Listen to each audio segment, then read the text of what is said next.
Welcome to San Michael learning class. आज हम लोग क्लास चौथे के हिंदी व्याकरण को पढ़ेंगे, जिसका अध्याय नंबर 6 हम लोग देखेंगे, जिसका नाम है वचन। तो सबसे पहले इस अध्याय की शुरुआत करने से पहले हम लोग जानेंगे कि इस अध्याय में हमें क्या क्या पढ़ना है, किन किन बातों पर ध्यान देना है और किस किस बातों को सीखना है। ठीक है, तो सबसे पहले इस अध्याय में हम लोग वचन की परिभाषा को पढ़ेंगे। ठीक है, उसके तत्पश्चात उसके प्रकार को देखेंगे। ठीक, उसके तत्पश्चात हम लोग पहचान को देखेंगे। उसके बाद हम लोग कुछ ऐसे शब्दों को देखेंगे जो एक वचन और बहुवचन दोनों में समान प्रयोग होते हैं। ठीक है, तो आइए हम लोग शुरुआत करते हैं अपने इस नए अध्याय की। तो जैसे कि हमारा अध्याय का शीर्षक है वचन, तो इसे साफ होता है कि वचन जो होता है वो संख्या क्या होता है, नंबर। इंग्लिश में क्या पढ़ते हैं, उसको संख्या पढ़ते हैं, नंबर पढ़ते हैं। तो वचन का तात्पर्य किससे है, संख्या से है। वो एक संख्या हो सकता है या फिर दो संख्या हो सकता है। ठीक है, तो आइए हम उसका एक छोटा सा उदाहरण देखते हैं। जैसे हम लोग क्या देखते हैं, हम लोग कभी मेले में जाते हैं तो एक कठपुतली रहती है, तो उसको क्या बोलते हैं, एक कठपुतली। और अगर बहुत सारी कठपुतलियां अपना रंग दिखा रही होंगी, अपना खेल दिखा रही, उससे क्या बोलते हैं, कठपुतलियां खेल दिखा रही हैं। ठीक है, या फिर जैसे हमें किसी एक बच्चे को बुलाना होता है, ठीक है, तो हम क्या बोलते हैं, हम बच्चा बोलते हैं। ठीक है, लेकिन अगर हम लोग पूरे क्लास में अगर पूरे क्लास के बच्चों को संबोधित करता हूँ तो मैं क्या बोलूँगा, बच्चों या बच्चे। ठीक है, तो उसी प्रकार ये वचन का एक छोटा सा उदाहरण होगा। जैसे कि मैंने यहाँ लिखा है, शब्द के जिस रूप से उसके एक या एक से अधिक होने का पता चले उसे हम वचन कहते हैं। इस परिभाषा से हमें यह ज्ञात होता है कि जब कोई वस्तु, जब कोई नाम या जब कोई संज्ञा सर्वनाम जो भी हो, अगर वो एक अवस्था में हो तो उसे हम लोग क्या बोलते हैं, वचन कहते हैं। या फिर अगर दो अवस्था में भी हो या दो से अधिक भी हो तो उसे भी हम क्या बोलेंगे, वचन बोलेंगे। ठीक है, तो वचन की परिभाषा को हम देखें। ठीक है, उसके बाद हम लोग, मैं ये भी कह सकता हूँ या फिर हम लोग ये भी कह सकते हैं कि वचन का एक शाब्दिक अर्थ अगर हम लेके चले तो क्या होता है, संख्या। ठीक है, संख्या एक भी हो सकती है और अनेक भी हो सकती है। समझे, तो संख्या की कोई क्या होगी, गिनती नहीं है कि वो एक में आएगी या दो में आएगी। एक बच्चा है या फिर अनेक बच्चे हैं। ठीक है, एक कठपुतली है या फिर अनेक कठपुतलियां हैं। समझे, तो इसके बाद हम लोग इसके प्रकार को देखेंगे। तो जैसे कि मैंने अभी आपको अपने इस परिभाषा में बताया, एक या एक से अधिक, तो एक वाले जो वचन है उनके लिए हम किस शब्द का प्रयोग करते हैं, एक वचन का। ठीक है, और जो एक से अधिक है या दो से अधिक है, ठीक है, उनके लिए हम क्या इस्तेमाल करेंगे, बहुवचन। ठीक है, तो आइए अब हम देखते हैं कि एक वचन किसे बोलते हैं और दो बहुवचन किसे बोलते हैं। तो एक वचन का अर्थ है क्या है, एक व्यक्ति, एक वस्तु, एक प्राणी, किसी भी, ठीक है, किसी भी चीज में एक व्यक्ति का नाम या फिर कोई एक व्यक्ति, एक वस्तु या एक प्राणी जहाँ हो उसे हम एक वचन का रूप देते हैं। ठीक है, जैसे इसकी परिभाषा ये है, संज्ञा शब्द के जिस रूप से किसी प्राणी या वस्तु का एक होने का पता चले तो उसे हम क्या बोलते हैं, एक वचन करते हैं। इसका क्या है परिभाषा, संज्ञा शब्द के जिस रूप से किसी प्राणी या वस्तु का एक होने का पता चले उसे हम क्या बोलते हैं, एक वचन कहते हैं। ठीक है, जैसे गुड़िया, आग, गुड़िया, नहर, बगीचा, केला, माला इत्यादि। समझे, अब ठीक उसी प्रकार हम इसका परिभाषा देखेंगे, बहुवचन। ठीक है, तो शब्द के जिस रूप से उसके एक से अधिक या फिर अनेक होने का बोध होता है या पता चलता है उसे हम लोग क्या बोलते हैं, बहुवचन बोलते हैं। ठीक है, जैसे लड़कियां, पुस्तकें, तोते, ठीक है, इत्यादि। समझे, इसकी परिभाषा हो गई संज्ञा शब्द के जिस रूप से किसी प्राणी या वस्तु के एक से अधिक होने का पता चले उसे हम लोग क्या बोलते हैं, बहुवचन कहते हैं। ठीक है, जैसे गुड़िया, आंखें, गुड़िया, नहरें, बगीचे, केले, मलाए इत्यादि। ठीक है, तो इस प्रकार हम लोग ने वचन के प्रकार को भी समझा, उसे जाना। अब हम लोग देखेंगे इसकी पहचान कैसे होती है। ठीक है, तो इसकी पहचान जानने के लिए हम मैं कुछ अलग से बताऊंगा। संज्ञा, सर्वनाम, विशेषण एवं क्रिया पदों से हम वचन को पहचान सकते हैं। समझे? तो जैसे मैं यहाँ कुछ वाक्य लिखता हूँ और मैं चाहूंगा कि आप पहचानने की कोशिश करें ये एक वचन है या बहुवचन है। ठीक है, तो सबसे पहले एक वाक्य ये है, लड़कियां बुनाई कर रही हैं। लड़कियां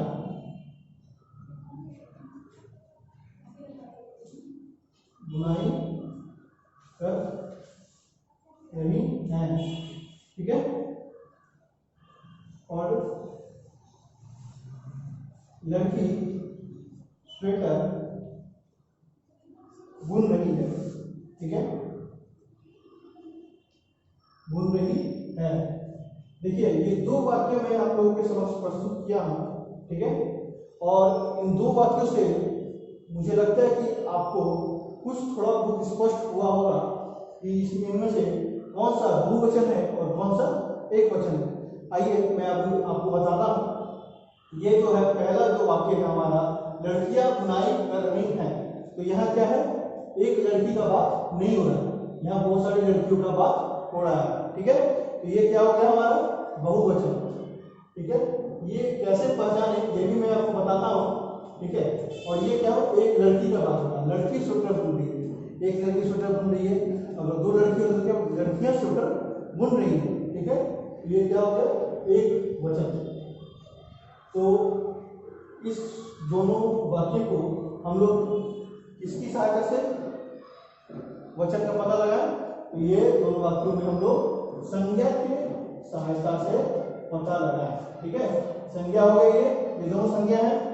ठीक है, दोनों संज्ञा ना। ठीक है, उसके बाद अब हम लोग सर्वनाम के मदद से पता करेंगे कि कौन सा एक वचन होगा और कौन सा बहुवचन होगा। ठीक है, तो सर्वनाम से पता करने के लिए मैं कुछ यहाँ दो वाक्य लिखता हूँ ताकि आपको समझ में आए कि इसमें कौन सा एक वचन है और कौन सा बहुवचन है। तू घर कब जाएगा। ठीक है, तू घर कब जाएगा, वे कल जाएंगे। ठीक है, तो इसमें ये दो वाक्य है जो कि मैंने अभी आपको बताया कि सर्वनाम की मदद से या सर्वनाम से वचन का बोध कराता है। ठीक है, जैसे यहाँ ये इस वाक्य के शुरुआत में एक सर्वनाम शब्द का प्रयोग हुआ है और इस वाक्य के शुरुआत में भी सर्वनाम शब्द का प्रयोग हुआ है। ठीक है, तो इनमें कौन सा एक वचन है, तो ये हमारा एक वचन। ठीक है, और जो दूसरा है वे कल जाएंगे, तो वे का मतलब क्या हो, बहुत सारे लोग या दो से अधिक लोग, और तुम का मतलब हो गया कि किसी एक का बात हो रहा है। जैसे मैं अगर आपसे बात कर रहा हूँ कि तुम कब जाओगे, तो मैं केवल एक के बारे में बात कर रहा हूँ, अनेक के बारे में बात नहीं कर रहा। तो इस हिसाब से ये क्या हो गया, बहुवचन। ठीक है, तो ये क्या हो गया, इनमें सर्वनाम से वचन का बोध हो रहा है। इसमें किससे हो रहा है, सर्वनाम से। ठीक है, अब हम लोग इसमें एक और देखेंगे।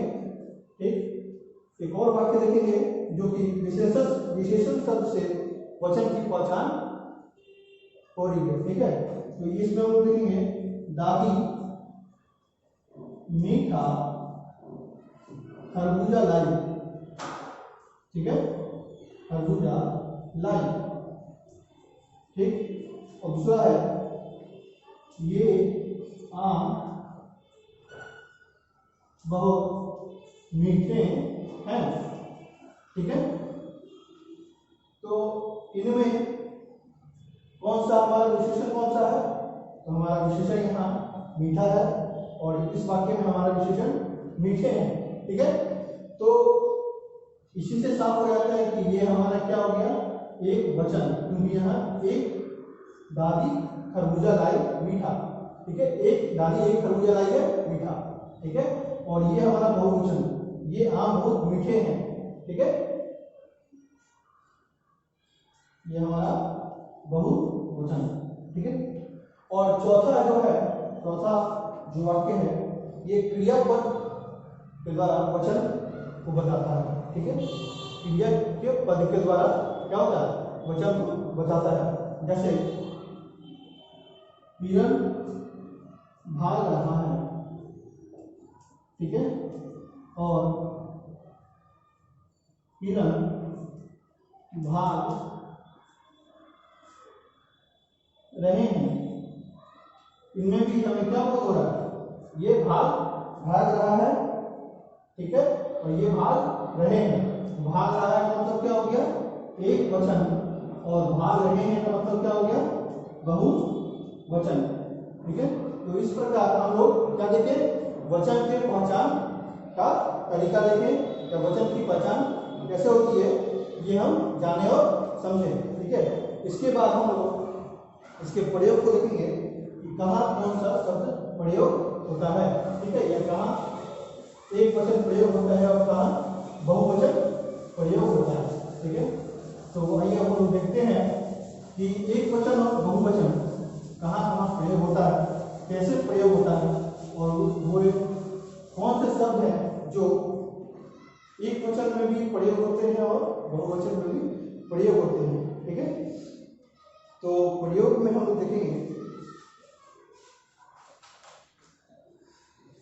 प्रयोग में हम लोग देखेंगे क्या, प्रयोग में हम देखेंगे संज्ञा या सर्वनाम का वचन बदलने से क्रिया का रूप भी बदल जाता है। ठीक है, वचन का, और हम लोग क्या देखेंगे, वचन का प्रयोग। ठीक है, कैसे प्रयोग होता है, किस तरह होता है। ठीक है, तो इसमें क्या है, इसमें है हमारा क्या है, संज्ञा या सर्वनाम, ठीक है, का वचन बदलने का, वचन बदलने से क्रिया का रूप भी क्या होता है, बदल जाता है। ठीक है, जैसे हमारे पाठ्य पुस्तक में दिया हुआ है, यहाँ देखिए एक वचन ये हो गया। ठीक है, और ये हो गया, क्या हो गया, बहुवचन। तो लड़का खेल रहा है। ठीक है, लड़का खेल रहा है,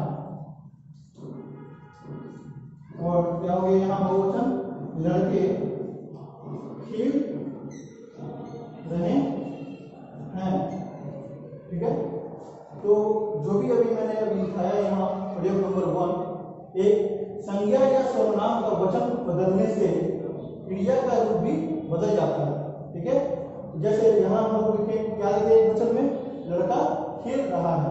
ठीक है, तो इसमें हमारा बहुवचन क्या हो गया, क्रिया का रूप बदल गया, तो क्या हो गया, लड़के खेल रहे हैं। ठीक है, अब हम लोग दूसरा इसका प्रयोग भी देखेंगे। दूसरा प्रयोग देखने के लिए पहले प्रयोग को हम अच्छे से समझ लिए, अब हम लोग दूसरे प्रयोग को देखेंगे कि दूसरा प्रयोग में क्या बोला गया है। तो आदर देने, यहाँ दूसरा प्रयोग यहाँ लिखा हूं मैं, आदर देने के लिए क्या होता है, एक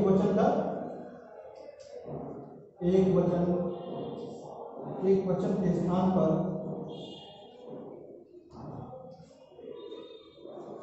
सदा बहुवचन का इस्तेमाल होता है।